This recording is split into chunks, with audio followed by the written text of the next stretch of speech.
Most of us crave a quiet retreat, a heavy wooden cabin buried in the pines, a roaring fireplace, and complete detachment from the relentless noise of modern society.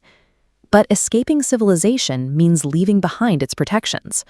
You trade police patrols, streetlights, and witnesses for miles of empty trees and a locked door. When you're entirely cut off from the rest of the world, your property becomes a blank slate. If the wrong person steps onto that property, your quiet vacation turns into an inescapable trap. A cabin's boundaries can be compromised in three distinct directions. There are threats you willingly invite in, predators that actively hunt from the outside, and the danger already waiting inside the walls. The ultimate terror of the deep woods is the horrifying realization that you are trapped far from help with the unpredictable psychology of a stranger. To save money on a winter rental, a couple agreed to let their friend Randy bring a brand new girlfriend on their trip. Her name was Lucy, and none of them really knew her. Lucy barely spoke during the drive-up, but her erratic nature surfaced during a casual game of Uno. When Randy's friend called her final card, Lucy snapped. She flew into a bizarre, toddler-like rage, screaming and throwing her cards across the room over a harmless game. The situation escalated late that night. Randy woke up to find Lucy standing silently at the foot of the bed, staring at him in the dark. She casually claimed she was watching him sleep. When Randy finally checked her side of the mattress, he found a large kitchen knife hidden underneath it. While Randy sneaked off to warn his friends, he spotted Lucy wandering the dark cabin, humming to herself. She suddenly stopped, looked in his general direction, and said, "I see you." Moments later, she walked out into the freezing forest wearing nothing but a t-shirt and shorts. The group survived the night and made it home safely, but the knife Lucy had taken from the kitchen fell out of her bag as they packed. When they tried to look her up online or in inmate records later, there was zero trace of her existence. No public profile, no history. A man named Victor rented a remote cabin to hike and read in total solitude. At 11 p.m., a sharp knock at the heavy front door revealed a clean-cut stranger in a slick business suit, an absurd sight for the deep woods at midnight.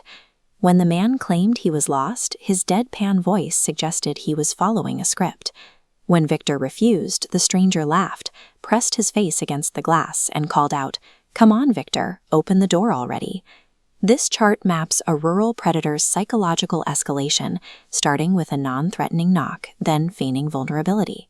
But using Victor's actual name updates the timeline with a critical prerequisite: pre-isolation stalking.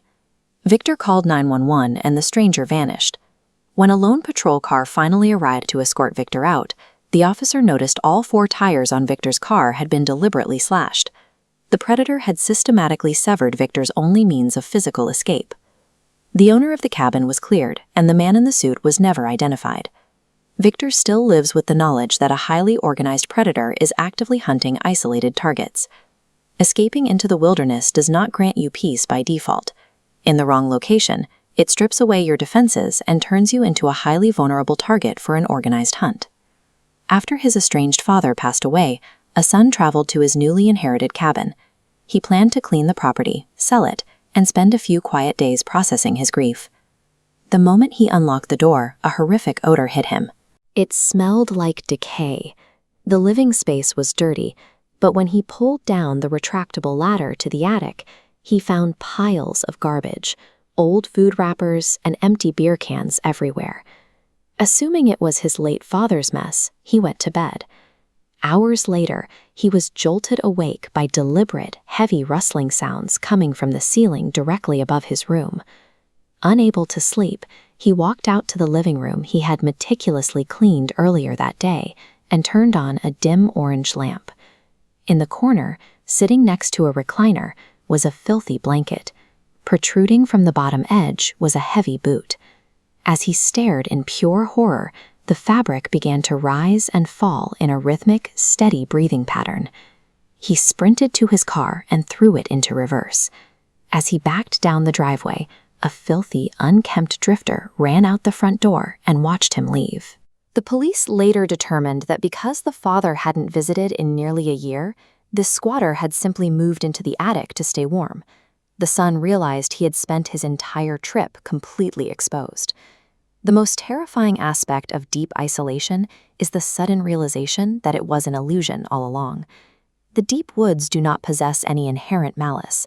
The towering pines and quiet lakes are just an indifferent backdrop where human nature operates free of consequences. We have seen 3 distinct profiles emerge in that vacuum: an unstable personality cracking under the quiet, a calculated predator using the isolation as a weapon, and a desperate parasite hiding inches above your head. Millions of us will search for a remote cabin to rent this year. We want a break from the noise, the traffic, and the crowds. But the next time you arrive at a quiet woodland retreat and slide the heavy deadbolt into place, ask yourself one question.